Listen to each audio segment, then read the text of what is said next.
আমার মিনিমাম 1.5 লাখ ভোটে জয়লাভ করা উচিত ছিল। আমার জয়টা এত বড় ম্লান হয়েছে, দুইটা বাচ্চা ছেলেকে 2 বছর করে জেল দিয়ে দিছে। আমরা এই মুহূর্তে রয়েছি কিশোরগঞ্জ 4-এ, যেখানে নিকটতম প্রতিদ্বন্দ্বী 11 দলীয় জোট সমর্থিত প্রার্থীকে বিপুল ব্যবধানে হারিয়ে ধানের শীষ প্রতীক নিয়ে জয়লাভ করেছেন অ্যাডভোকেট ফজলুর রহমান। তিনি রয়েছেন আমাদের সঙ্গে, তার কাছ থেকে জানবো তার এই যে জয়, তার গল্প। আপনি একটু আমাদেরকে বলবেন যে আসলে বিপুল ব্যবধানে আপনি জয়লাভ করেছেন, এত মানুষের মন জয় করেছেন কিভাবে? আপনাকে অসংখ্য ধন্যবাদ। আপনি যেটাকে বিপুল জয় বলতেছেন, এইটা আসলে আমার কাছে মনে হয় না, কারণ আমার মিনিমাম 1.5 লাখ ভোটে জয়লাভ করা উচিত ছিল। এইখানে গতকালকে যে কোনো কারণে, অজানা কারণে, কালকে আমার কর্মীদের উপরে যে আক্রমণ হয়েছে ইটনষ্টগ্রাম মিটামইনে, যে কারণে আমার অন্তত 50 থেকে 60 হাজার ভোট কম পাইছি আমি এই আক্রমণের কারণে।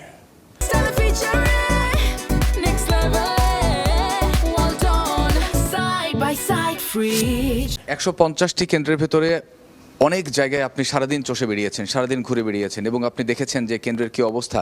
মানুষজন কিন্তু গতকাল ভোট দিতে গিয়েছিল স্বতঃস্ফূর্তভাবেই, আপনি সেটিও দেখেছেন। আপনার যে সমর্থকরা রয়েছে তাদের ভোট দিতে যাওয়া এবং ফলাফল পর্যন্ত কোনো ধরনের বাধা সম্মুখীন হয়েছিলেন কিনা? বাধা বলতে তো আর রাস্তায় গিয়ে দাঁড়ায় বলছে না ভোট দেওয়া যাবে না, কিন্তু যেভাবে পিটানো হয়েছে সব জায়গাতে, যেভাবে তাড়া করা হয়েছে, মানুষকে দৌড়ায় ফেলানো হয়েছে, দেখেন আমার জয়টা এখন এত বড় ম্লান হয়েছে, দুইটা বাচ্চা ছেলেকে 2 বছর করে জেল দিয়ে দিছে। আমি এদের জন্য কি করব, এদের কি অপরাধ আমি জানলাম না, বুঝলাম না। আমি যেখানে জানলাম বলল যে কাউকে না কাউকে খুশি করার জন্য এদেরকে জেল দেওয়া হয়েছে। যা হোক, আমি আইনগতভাবে ব্যাপারটা দেখব। আর আরেকটু জানতে চাই, দীর্ঘদিন এই আসনটি কিন্তু বিএনপির হাতছাড়া ছিল। রাষ্ট্রপতি হওয়ার পর সাবেক রাষ্ট্রপতি আব্দুল হামিদ যখন রাষ্ট্রপতি হয়ে গেলেন, তারপরে তার সন্তান এই আসন থেকে নির্বাচিত হয়েছিলেন। তো দীর্ঘদিন পর এখানে ধানের শীষের একটি জোয়ার আমরা দেখলাম। শুধু এখানে না, পুরো কিশোরগঞ্জেই ধানের শীষের সমস্ত প্রার্থী জয়লাভ করেছেন। একজন যিনি স্বতন্ত্র থেকে লড়েছেন তিনিও আসলে জয়লাভ করেছেন। কিশোরগঞ্জে 6টি আসন রয়েছে, সেই 6টিতেই আসলে বলা চলে যে বিএনপি জয়লাভ করেছে। একজন তিনি বিএনপি থেকে বহিষ্কৃত স্বতন্ত্র হয়ে নির্বাচন করেছিলেন এবং সব জায়গায় বড় ব্যবধানে বিএনপি জয়। এর পেছনে আসলে কারণ কি মনে করছেন? এর কারণ হলো, আসলে বিএনপিকে আমরা যেভাবে গড়ে তুলেছি 2008 সনের পর থেকে এই 25 সন পর্যন্ত, আমি 9 বছর প্রেসিডেন্ট ছিলাম বিএনপির কিশোরগঞ্জ জেলার।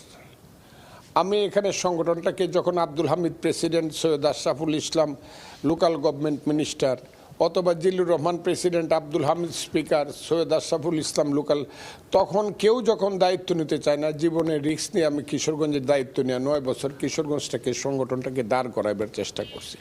পরবর্তী সময়ে যারা আসছে তারাও সংগঠনটাকে ভালোভাবে দাঁড় করানোর চেষ্টা করছে এবং সেই চেষ্টার মধ্য দিয়ে এই রেজাল্টগুলো আসছে।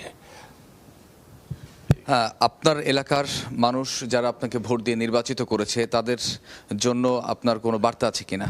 আমি তাদেরকে কৃতজ্ঞতা জানাই এবং তাদেরকে আমি বলি যে তারা আমার জন্য যা করেছে, আমি আমার জীবন দিয়ে চেষ্টা করব তাদের সেই কর্মের প্রতিদান দিতে। এবং যারা আহত হয়েছে, যারা মার খেয়েছে, যারা বিভিন্নভাবে বাড়ি ছেড়ে রয়েছে, এইবারের ইলেকশনেও আমি তাদের জন্য সমবেদনা প্রকাশ করছি। এবং কর্মীদেরকে আমি বলবো, নেতা কর্মীদেরকে, আপনারা সঠিক পথে চলেন এবং শেষ একটি প্রশ্ন করব। ভোটের ব্যবধান আসলে আপনার যে নিকটতম প্রতিদ্বন্দ্বী, তার সঙ্গে আপনি বলছেন যে আরও ব্যবধান হবার কথা ছিল। 1.5 লাখের উপরে ব্যবধান। এই ব্যবধান এখন যেটি আছে 72,000-এর প্রায়, তো এই ব্যবধানও তো আসলে কম না।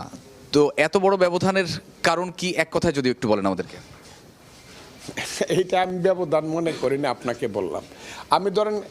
আমি যখন কিশোরগঞ্জে এই 4-এ আব্দুল হামিদ সাহেবের সাথে ইলেকশন করছি, তখনও ইটনা থানাতে কোনো ইউনিয়নে আব্দুল হামিদ সাহেব জিতে নেই, কোনো সেন্টারেই জিতে নেই। এইবারও কিন্তু 55 সেন্টার আছে ইটনা থানায়, এখানে কিন্তু আমি জিতছি। আপনাকে অসংখ্য ধন্যবাদ আমাদেরকে সময় দেওয়ার জন্য।